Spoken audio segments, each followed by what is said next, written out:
तो मेरा बिल्कुल पढ़ने का मन नहीं होता, मैं सो जाती, तो मैं ऐसे सोचती थी क्या, मतलब मैं ऐसे रूम में बैठ के नहीं पढ़ सकती क्या, जब मेरे पापा 8 घंटे वहां पे खड़े होकर ड्यूटी कर रहे हैं।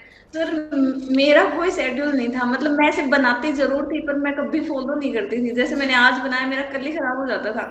और उन सब में मेरी एक दोस्त बहुत ज्यादा अच्छी थी, मतलब ऐसे था उसका सर ऐसे कोई नहीं बोल सकता पेरेंट्स के अलावा, वो हमेशा ऐसे बोलती थी जब भी मेरे को ऐसे, मतलब मैं डिमोटिवेट होती थी, मैं उसी को कॉल करती थी, ललिता, उसका नाम ललिता यादव, मैं उसी को बोलती थी ललिता मेरा सिलेक्शन हो गया। वो कहती थी तेरी तो सबसे अच्छी रैंक आएगी। मैं कहती थी नहीं, तो मेरी एंजाइटी कम करने के लिए बोल रही है। कहती नहीं नहीं, तेरी सबसे अच्छी रैंक आएगी।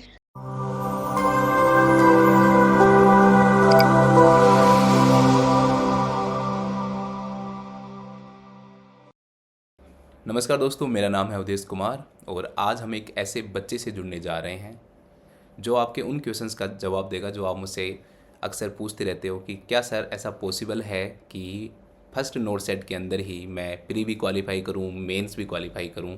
तो क्या ऐसा पॉसिबल है? तो सिर्फ इतना पॉसिबल नहीं है कि आप प्री और मेंस क्वालिफाई करो, आप एक अच्छी रैंक भी प्राप्त कर सकते हो।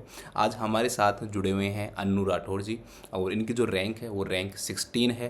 तो सबसे पहले तो अन्नू, आपका हमारे साथ जुड़ने के लिए बहुत बहुत धन्यवाद और आपको बहुत बहुत बधाई हो इतनी अच्छी रैंक प्राप्त करने के लिए। Thank you sir. और अब मैं चाहूँगा कि आप अपना शॉर्ट जो इंट्रोडक्शन है वो हमारे बच्चों को दो। सर, मेरा नाम मन्नू राठौड़ है। मैंने अभी अपना बीएससी ऑनर्स नर्सिंग कंप्लीट किया है एम्स बठिंडा से जुलाई में। ये मेरा फर्स्ट ही नोट सेट था। Okay dear. तो मैं ये जानना चाहता हूँ कि बच्चों को ये जानना है, बच्चों को भी बनना है कि सर हमें भी क्या करना है कि अनु राठौड़ के जैसे ही फर्स्ट हमारा जो नोट सेट है उस नोट सेट के अंदर ही हम प्री मेंस और एक अच्छी जो रैंक है वो प्राप्त करें। तो उसके लिए उन्हें क्या करना होगा? सर, जो मैंने किया है वही मैं बताऊंगी, जो मतलब मैंने जैसे जो स्ट्रेटेजी से मैंने पढ़ाई की है। तो मैंने मतलब थ्योरी तो पढ़ी, पर मैंने थ्योरी से ज्यादा क्वेश्चंस पे ध्यान दिया कि मुझे क्वेश्चन प्रैक्टिस करनी है, क्योंकि मुझे ऐसे लगता था थ्योरी तो मैं कितनी भी पढ़ लूं मैं भूल ही जाऊंगी। थोड़े दिन मतलब गैप आएगा फिर मैं भूल जाऊंगी, तो मैं क्वेश्चन प्रैक्टिस ज्यादा करती थी। तो मैंने फिर सबसे पूछा कि मुझे कि मतलब कोई अच्छी टेस्ट सीरीज बताओ, तो मेरे दोस्तों ने मुझे टेस्ट सीरीज बताई, तो मैंने वो ज्वाइन की। तो मैं उसके क्वेश्चन प्रैक्टिस करती थी, टेस्ट देती थी डेली। उसके अलावा मैं थ्योरी पढ़ती थी, जैसे सब बोलते हैं एनक्लेक्स के आते हैं, तो मैं एनक्लेक्स को मतलब पढ़ती थी, टाइम दे के पढ़ती थी। मैं ऐसे नहीं मतलब जल्दी जल्दी ऐसे एंजाइटी से नहीं पढ़ती थी कि मुझे जल्दी से सिलेबस करना है। मुझे ऐसे होता था भले ही मुझे एक चैप्टर पढ़ूं मैं पूरे दिन में, पर है ना, मुझे उसको मतलब ऐसे पढ़ना है कि मुझे कभी भी उसका कोई क्वेश्चन आए तो गलत नहीं होए। मैं अपने मतलब बेसिक्स ऐसे क्लियर रखती थी। जैसे कोई भी थ्योरी पढ़ती थी तो मैं उसका ऐसे सोचती थी इसमें क्या क्वेश्चन आ सकता है, लॉन्ग टर्म में कैसे याद रखूंगी। मैं उस क्वेश्चन पे वहां पे बैठी रहती थी, मैं उसके बारे में सोचती रहती थी ऐसा क्वेश्चन आएगा कभी भी तो मुझे उसका आंसर यही करना है। मतलब मैं जल्दीबाजी में नहीं पढ़ती थी, मैं धीरे धीरे पढ़ लेती थी जितना पढ़ना होता। फिर उसके मैं टॉपिक के क्वेश्चन करती थी और पहले टेस्ट सीरीज देती थी, मतलब टेस्ट देती थी उसकी, जो उसके क्वेश्चन मुझे नहीं आते थे वो मैं रिवाइज कर लेती थी। ओके डियर, देखो मैं भी बच्चों को यही कहता रहता हूँ हमेशा कि आप चाहे कैसे भी पढ़ो, बट आप जो पढ़ो तो उसको बिल्कुल डिटेल में और अच्छे से पढ़ो। ऐसा नहीं है कि कोई टॉपिक पढ़ा और फिर उसमें से भी क्वेश्चन आए और तो भी आप फिर नहीं कर पाओ, तो आपका जो टाइम है वो टोटली वेस्ट होगा। क्योंकि न तो आपने उसमें टाइम भी इतना दिया और फिर न उसको पूरा डिटेल में पढ़ा और फिर क्वेश्चन आएगा तो दुख भी होगा कि यार कैसे पढ़ाई की। तो ये है कि आप जब भी पढ़ाई करो तो अपना जो टॉपिक है उसको जितना डिटेल में पढ़ सकते हो ना उतना डिटेल में आप उसको पढ़ो तो आपको फ़ायदा मिलेगा। अब मैं ये जानना चाहता हूँ कि आपने जो आप डेली टेस्ट सीरीज देते थे टीएनसी की, तो टेस्ट सीरीज से क्या बच्चे किस प्रकार से उन क्वेश्चंस को सोल्व करें, एग्ज़ाम देने के बाद में कैसे एनालिसिस करें? तो और एनालिसिस में क्या आपने मिस्टेक बुक जो है वो बनाई थी, क्या आप कुछ लिखते थे उसके लिए? तो कैसे आप एनालिसिस करते थे टेस्ट को? पहले तो सर मैं पूरा पेपर करती थी, उसके बाद जैसे सबमिट होने के बाद मैं देखती थी भाई कितने मेरे क्वेश्चन नेगेटिव हुए हैं कितने सही हुए हैं। फिर उसके बाद एनालिसिस, जैसे फर्स्ट क्वेश्चन जो मेरा सही होता था मैं उसको छोड़ती नहीं थी कि ये सही हो गया तो मुझे नहीं देखना, क्योंकि कुछ कुछ क्वेश्चन सर ऐसे होते हैं, आदत होते हैं तुक्का लगाने की, तो कुछ क्वेश्चन तुक्के से भी सही हो जाते। तो मैं ऐसे सोचती थी नहीं क्या पता तुक्के से सही होगा, तो मैं हर क्वेश्चन जो सही था उसको भी याद करती थी कि हाँ इसका ये आंसर क्यों हुआ, उसकी मतलब नीचे रेशनल देते वो पढ़ती थी। और जैसे अलग क्वेश्चन है, कुछ नया ही क्वेश्चन है बिल्कुल जो मैंने नहीं देखा, उसकी थ्योरी मुझे नहीं आती, तो मैं अपने एक नोटबुक रखती थी, उसमें उस क्वेश्चन को मतलब उसको लिख लेती थी, उस रैशनल को जो भी होता था उसके रिगार्डिंग। और ना जो मुझे नहीं आते थे वो अगर मुझे मतलब गलती से गलत हुए, जैसे सिली मिस्टेक हुई है, तो मुझे वैसे याद करके छोड़ देती थी। पर बिल्कुल नए क्वेश्चन होते थे या मुझे लगता था मुझे ज़्यादा दिन याद नहीं रहेगा, तो मैं उनको उस टाइम ही नोटबुक में लिख लेती थी। फिर जैसे भी मुझे कभी ऐसे कुछ भी पढ़ने का मन नहीं कर रहा होता, तो मैं उस नोटबुक को उठाती थी, उसको रिवाइज़ कर लेती थी। ओके डियर, बहुत अच्छे तरीके से आपने मतलब एनालिसिस किया क्वेश्चंस को, मैं कुल मिलाकर ये कह सकता हूँ इसमें। अब मैं ये जानना चाहता हूँ कि जब आपने टेस्ट सीरीज ज्वाइन की थी तो उस समय आपकी कैसी रैंक आती थी, और अब जब एग्ज़ाम जो बिल्कुल करीब आ गया था उस समय आप टेस्ट देते थे तो आप किस रैंक तक पहुँच गए थे? हाँ जी सर, पहले मैंने स्टार्टिंग में दिया तो सर मेरे को बहुत बुरा लगता था, क्योंकि मेरी रैंक बहुत बेकार आती थी।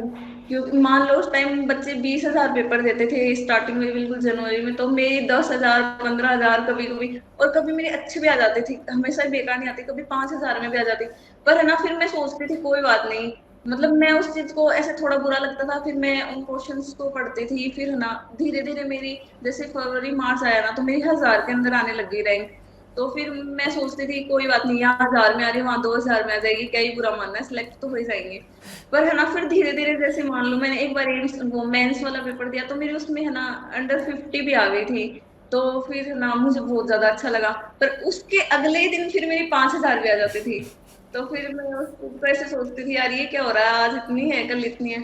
फिर मैं कोई बात नहीं, क्या पता एक थोड़ी मिस्टेक हुई है, दोबारा से अच्छे, मतलब फिर मैं अगले दिन का वेट करती थी कि मुझे अगले दिन भी टेस्ट देना है, इसमें मेरी रैंक कैसे आएगी मुझे देखना है। तो बस ऐसे देती गई टाइम आ गया। मैं भी हमेशा बच्चों को ये कहता रहता हूँ कि जो प्रोसेस है ना उसके ऊपर बिलीव करना चाहिए, गोल से ज़्यादा हमारी कंसिस्टेंसी है वो हमें मेंटेन रखनी चाहिए, डिसिप्लिन बना के रखना चाहिए। ऐसा नहीं है कि आपकी रैंक जो है बहुत ज़्यादा आ रही है तो आप घबरा जाते हो कि नहीं मेरा तो नहीं होगा। स्टार्टिंग में ऐसी रैंक आती है, धीरे धीरे आपकी रैंक जो है वो अच्छी आने लग जाएगी। और आप बट ये डरो नहीं आप कि कभी भी भाई टेस्ट नहीं दे रहे हो, ये नहीं दे रहे हो, तो ऐसा बिल्कुल भी मत करो। यही मैं बच्चों को एडवाइस देता हूँ हमेशा, और अनु ने भी कुछ ऐसा ही बताया। तो अनु, मैं एक ये चीज़ जानना चाहता हूँ कि अब आपने जो मार्क्स हैं ना उनके बारे में बताओ बच्चों को, कि प्री में आपने कितने क्वेश्चन अटैम्प्ट किए, कितने मार्क्स आए, और मेंस में कैसे किया आपने? सर मैंने प्री में 88 किए, और 88 किए थे, और सर मुझे पेपर अच्छा लगा था, मतलब ऐसे बोलते हैं कि मतलब ट्रिक की था पेपर, हाँ ट्रिक की था, और मुझे काफी अच्छा लगा था, क्योंकि सर मैंने है ना अपने बेसिक्स क्लियर किए हुए थे। तो मेरे को, और क्वेश्चंस ऐसे, मतलब मैंने इतने क्वेश्चन प्रैक्टिस की थी कि मुझे वहां पे ऐसे क्वेश्चन देखते ही पता चल रहा था कि भाई इसका, जैसे जो क्वेश्चन मैंने देखा हुआ था उसका मुझे ऐसे पता चल रहा था कौन सा आंसर होगा, ऐसे समझने में टाइम नहीं लग रहा था। कुछ क्वेश्चन सर नए भी होते हैं जो किसी को भी नहीं आ रहे होते हैं, सबके लिए होते हैं वो तो। बाकी ऐसे ट्रिकी पेपर था, पर अच्छा पेपर था, तो फिर मैंने उसमें 88 कर दिए थे। मुझे अच्छा सही लगा था पेपर। फिर मेरे उसमें नेगेटिव हुए 17 और करेक्ट हुए 71। ओके, बहुत अच्छा। और एंड मेंस में? मेंस में मैंने सर है ना 152 किए। अभी मेरे उसमें 15 नेगेटिव है, और बाकी कितने बचते हैं उतने करेक्ट है। ओके, तो बहुत अच्छी बात है। अब मैं ये जानना चाहता हूँ कि आपकी नेगेटिव जो मार्किंग है वो कमी हुई है, अगर हम मेंस में देखा जाए तो कोई 15 जो है बहुत ज़्यादा नहीं है, तो बच्चे कैसे करें नेगेटिव मार्किंग को कंट्रोल, कि उनके कम नेगेटिव मार्किंग हो? सर मेरा एक ही था, मतलब मेरा ऐसे था, मेरे को जब भी क्वेश्चन करना था ना, कि मैं ऐसे सोचती मुझे नेगेटिव नहीं करना, बेशक मैं छोड़ दूंगी। तो फिर मैं क्वेश्चन देखी, तो पहला जैसे मुझे बिल्कुल ही नहीं आ रहा, बिल्कुल मतलब मैंने सुना भी नहीं है, बिल्कुल ही नहीं आ रहा, तो मैं उसको ना पहले मैंने सोचा उसके बारे में, तो भी मुझे नहीं आ रहा, तो मैंने छोड़ दिया। अगर मुझे दो ऑप्शन में कंफ्यूजन था ना, तो मैंने उसको टाइम दिया। अगर मुझे मतलब वो याद आ रहा है कि हाँ मतलब ये हो सकता है, हो सकता है, तो मैंने किया। और बिल्कुल ऐसे लग रहा था नहीं यार ये तो नेगेटिव हो जाएगा, तो फिर मैंने छोड़ा। नहीं तो बाकी ऐसे दो में कंफ्यूजिंग, मतलब दो में कंफ्यूजन था, ऐसे क्वेश्चन थे, तो मैंने उसमें को किया, मतलब मैंने रिस्क लिया कि देखा जाएगा और कर देते हैं, ऐसे तो बहुत कम अटेम्प्ट होंगे, बहुत सारे क्वेश्चन ऐसे आते हैं जिनमें दो में कंफ्यूजन है, तो कितने की छोड़ेंगे। तो फिर ऐसे जिनमें दो में कंफ्यूजन था वो मैं करती थी, क्योंकि उससे एक्यूरेसी, मतलब ऐसे लगता था 50 में से नेगेटिव होंगे, 50% चांस है कि क्या पता मतलब सही हो जाए। पर जिसमें फिर मुझे चारों ऑप्शन नहीं पता थे वो मैं छोड़ देती थी सर। बहुत अच्छा तरीका है। मैं हम लोग भी जब भी बच्चों को पढ़ाते हैं, सीक्रेट जो वेबिनार जो है वो हमने लिया था प्री से और मेन से पहले। और अभी थोड़ी देर पहले ही मैंने एयर 6 जो है उनका जो इंटरव्यू है वो लिया था, मीना विश्वास नाम है। तो सेम चीज़ें उन्होंने भी यही बोली थी कि सर आपने जैसे बताया था कि दो, कभी भी ना ऐसा नहीं हो सकता कि आपको पूरे के पूरे क्वेश्चन आएंगे, आपका सिलेक्शन कभी भी नहीं होगा। मैं बच्चों आपको कहना चाहता हूँ आज भी ये बात, अगर आप ये सोचते हो कि भाई एग्जाम के अंदर जितने क्वेश्चंस आ रहे हैं वो सारे के सारे आपको आएंगे, कि भाई उसमें से एकदम आपको ऐसा कभी नहीं होगा। आपको लगभग 30-40 क्वेश्चन ऐसे ज़रूर मिलेंगे जिसको आपको दो में ऐसे ऐसा लगेगा कि एक तो पक्का है, और वो आपको करना ही करना है। अगर आप नहीं करोगे तो इतने कम अटैम्प्ट होंगे आपके कि आपका सिलेक्शन हो ही नहीं सकता है। ये चीज़ हाँ मैं जी सर, हमेशा मुझे मानता ऐसे हूँ। ही था। हाँ, मुझे भी ऐसे ही था। अगर मैं ये मतलब दो में कंफ्यूजन, अगर मैं ये छोड़ते जाऊंगी तो मेरे बहुत कम अटेम्प्ट होंगे। तो फिर मैंने उनको थोड़ा, क्योंकि मेंस में तो काफी टाइम होता है सर, बच भी जाता है टाइम, तो फिर जैसे पहले जो मुझे बिल्कुल ऐसे देखते ही आ रहे थे कि हाँ समझ में आ रहे थे, पहले मैंने वो किए। फिर उसके बाद जैसे 40 का सेक्शन है, तो मेरे जैसे 7 बचे किसी में ऐसे, तो मैंने बोला यार 7 तो एक सेक्शन में नहीं छोड़ सकती मैं, ऐसे तो मेरे कम होंगे फिर। तो फिर मैं उस दोबारा उन क्वेश्चन पे गई, उनको टाइम दिया, और फिर मुझे जैसे दिमाग में थोड़ी देर बाद में आता है, तो वैसे मतलब मैंने उनको जैसे दो में कंफ्यूजन था, तो मैंने ऐसे कर दिया कि हाँ हो ही जाए, 50% चांस है कि हाँ हो जाए सही। हाँ, वेरी गुड यार। अब मैं कुछ बुक्स के बारे में भी जानना चाहता हूँ। बच्चे अक्सर, मैं आपसे ज़्यादातर वही क्वेश्चंस पूछ रहा हूँ जो बच्चे मुझे मैसेज भेजते हैं, पूछते हैं मुझसे, क्लासेस के दौरान पूछते हैं। तो आपने कौन कौन सी जो बुक्स हैं वो स्टडी की हैं अपनी प्रिपरेशन के दौरान? सर मैंने है ना क्वेश्चन प्रैक्टिस के लिए मैंने टारगेट हाई किया है और पीआर यादव। तो मैंने टारगेट हाई को 2 बार किया एग्जाम से पहले, और मैंने पीआर यादव को भी 2 बार किया। मतलब एक बार तो पूरी वैसे बुक की, दूसरी बार जो मैंने मतलब ऐसे लगाया हुआ था पेन से कि मतलब दोबारा मुझे कौन सा क्वेश्चन देखना है, तो दोबारा जब मैंने किया तो दोबारा वही किया, मैंने पीआर और टारगेट के क्वेश्चन किए। और थ्योरी सब मैंने अपने नोट्स पढ़े थे। और उसके अलावा मैंने एनक्लेक्स को मतलब एक बार पढ़ा था मैंने, पर मैंने जब भी पढ़ा था मैंने बहुत अच्छे से पढ़ा था, तो मुझे ऐसा लगता था कि मैं मतलब इसको दोबारा नहीं पढ़ना, तो मैं एक बार उसको बहुत अच्छे से पढ़ी थी। जैसे एमएसएन की एनक्लेक्स पढ़ी थी मैंने, मैंने उसको बहुत अच्छे से पढ़ा था। और एनक्लेक्स, हाँ मैंने साइकेट्री के भी एक दो चैप्टर एनक्लेक्स से पढ़े थे। तो ऐसे जो मतलब मुझे लग रहा था कि यहाँ से ऐसे थोड़ा अच्छा, तो मैंने वहां से उसको, पीडिया की भी मैंने एनक्लेक्स पढ़ी थी एक बार, और बाकी अपना साथ में नोट्स पढ़े थे। तो ज़्यादातर आपने यही है कि पी आर यादव जो है टारगेट हाई है, और जो एनक्लेक्स की जो बुक है वही पढ़ी है ना? जी सर। तो ज़्यादातर बच्चे यही चीज़ें पढ़ते हैं। और बट ये है कि पढ़ने का जो तरीका है, आपने कहा कि मैंने बिल्कुल डिटेल में पढ़ा है, जो भी चीज़ मैं पढ़ती थी तो मैं उसको बहुत अच्छे से क्लियर करती थी। तो बहुत अच्छी बात है। एंड मैं बच्चों को भी यही कहता हूँ कि पढ़ो तो बिल्कुल डिटेल में पढ़ो, अच्छे से पढ़ो, कि वो टॉपिक पढ़ लिया फिर उससे क्वेश्चन बाहर नहीं आना चाहिए, क्योंकि आपका टाइम भी वेस्ट हो फिर क्या फ़ायदा।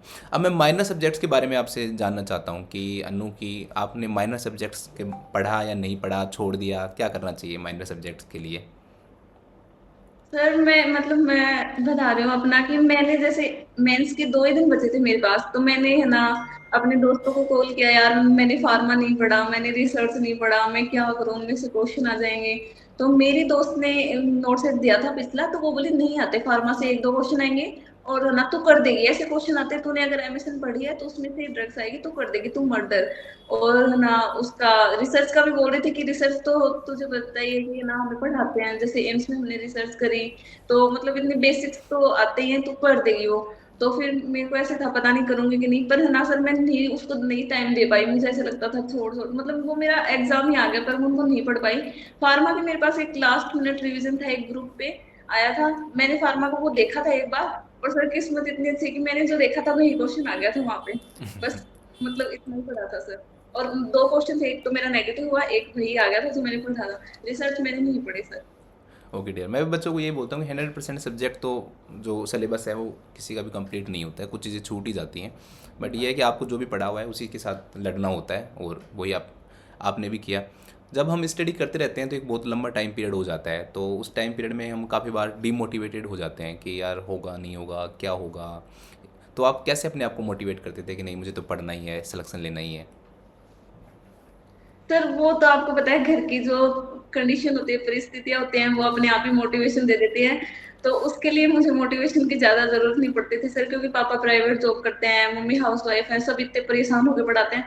जो मेरा जैसे मेरा बिल्कुल पढ़ने का मन नहीं होता, मैं सो जाती, तो मैं ऐसे सोचती थी क्या मतलब मैं ऐसे रूम में बैठ के नहीं पढ़ सकती क्या, जब मेरे पापा 8 घंटे वहां पे खड़े होकर ड्यूटी कर रहे हैं, तो मुझे पढ़ना चाहिए यार, मेरे को तो बस देख के यहाँ पे बैठ के पढ़ना ही है, पढ़ ले ऐसे। मैं सोचती थी नहीं करना ही है, घर वालों को तो ऐसे था सर जैसे सिलेक्शन हो ही रखा है, तो फिर उस चीज को याद करती थी ना यार, उनको तो ऐसे लग रहा है जैसे सिलेक्शन है ही, तो वो करके ही दिखाना है। और फिर सर मतलब सभी पूछते हैं सिलेक्ट का क्या करती हो ये वो, तो फिर मेरे को ऐसे ही याद आ जाता था सबकी बातें। मैं तो वैसे अपने पापा को याद कर लेती थी कि पापा वहाँ पे 8 घंटे ड्यूटी कर रहे थे धूप में गर्मी में, मेरे को ऐसे छाया में बैठ के नहीं पढ़ पा रही क्या मैं, तो मैं पढ़ लेती थी वैसे। और कभी मेरा थोड़ा बहुत मन नहीं होता था, अपने दोस्तों को कॉल करती थी, बस उनको ये बोलती थी यार मेरा हो जाएगा क्या, तो वो बोलती थी हाँ हो जाएगा, पढ़ ले हो जाएगा। बहुत अच्छी बात है, आपने अपने इतने पेरेंट्स के बारे में ऐसे सोचा और उतनी मेहनत भी की, और आपने जो सोचा वो हुआ भी, तो बहुत ही खुशी की बात है ये। अब मैं जानना चाहता हूँ कि बच्चे मुझसे कई बार पूछते हैं सर कि कैसे स्टडी जो शेड्यूल है वो बनाएं, क्या पढ़ें। आपका क्या शेड्यूल रहता था पूरे दिन में, कैसे पढ़ते थे, कितने घंटे पढ़ते थे आप एवरेज? सर मेरा कोई शेड्यूल नहीं था, मतलब मैं सिर्फ बनाती जरूर थी पर मैं कभी फॉलो नहीं करती थी। जैसे मैंने आज बनाया, मेरा कल ही खराब हो जाता था। तो मेरा ऐसे मतलब मैं सोचती थी कल मैं ये पढ़ूंगी इतने घंटे, मेरा घंटे वाला कभी फॉलो नहीं हुआ। तो मैं फिर जैसे सुबह उठती थी, है ना, लेट सोते थे तो लेट ही उठते थे। उसके बाद मैं, है ना, जैसे मुझे पहले डिसाइड होता था कि अभी जैसे मुझे 10 दिन एमएसएन पढ़ने हैं, तो मैं एमएसएन का जो चैप्टर मेरा जैसे पहले वाले दिन पढ़ के छोड़ा, अगले दिन उस चीज को कंटिन्यू करती थी। उसके बाद उसका क्वेश्चन करती थी। ऐसे मैं नहीं बनाती थी शेड्यूल के 2 घंटे ये, मतलब मैं चैप्टर वाइज ही पढ़ लेती थी। उसके बाद रात को मेरे को हमेशा रात को क्वेश्चन करने होते, रात का मेरा टाइम क्वेश्चन का ही था। मैं रात को कभी थ्योरी नहीं पढ़ती थी।